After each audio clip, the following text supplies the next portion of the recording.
नमस्कार। हम आजाद हैं, ये आजादी कभी छीनने नहीं देंगे।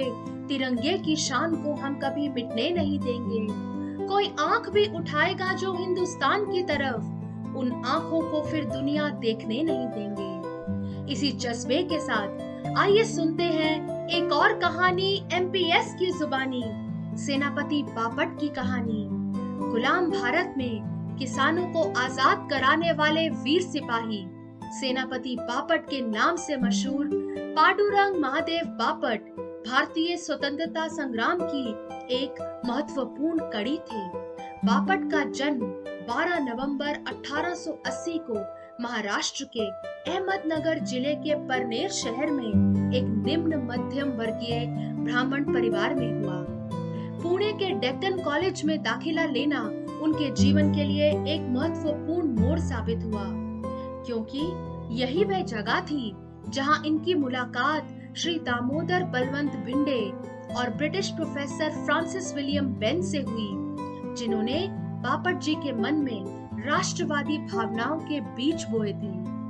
दादा भाई नौरोजी द्वारा लिखित पॉवर्टी इन इंडिया ने बापट जी को ब्रिटिश सरकार द्वारा भारतीयों पर हो रहे शोषण से अवगत कराया और फिर वह उच्च शिक्षा के लिए विदेश चले गए। जब वह भारत लौटे तो उनकी मुलाकात वीडी सावरकर से हुई, जिनकी सलाह पर वह अपने रूसी सहयोगियों के साथ पेरिस चले गए और वहां बम बनाने की तकनीक सीखी। 1908 में बम मैनुअल के साथ भारत वापस लौट आए, जिसे देश भर के क्रांतिकारियों में गुप्त रूप से बांटा गया। बंगाल में चांदनगर के मेयर की हत्या के असफल प्रयास के बाद कई क्रांतिकारियों को गिरफ्तार किया जाने लगा। ऐसे में बापट जी 2 साल के लिए भूमिगत हो गए।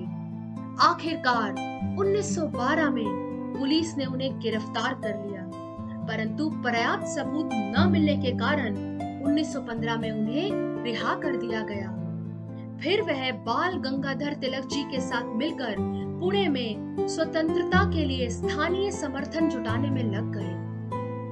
1920 तक उन्होंने गांधी जी के स्वराज के दृष्टिकोण को अपना लिया था। इसी के अगले वर्ष विश्व के पहले बांध विरोधी आंदोलन मूलशी सत्याग्रह का इन्होंने नेतृत्व किया।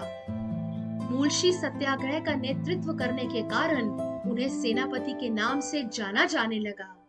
मूलशी सत्याग्रह के लिए गिरफ्तार होने के बाद उन्हें 7 वर्ष जेल में काटने पड़े।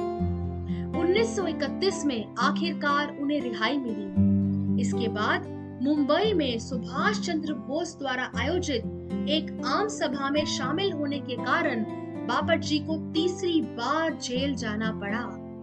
जहां ये सभा हुई थी, उस सड़क का नाम आगे चलकर सेनापति बापट रोड रखा गया।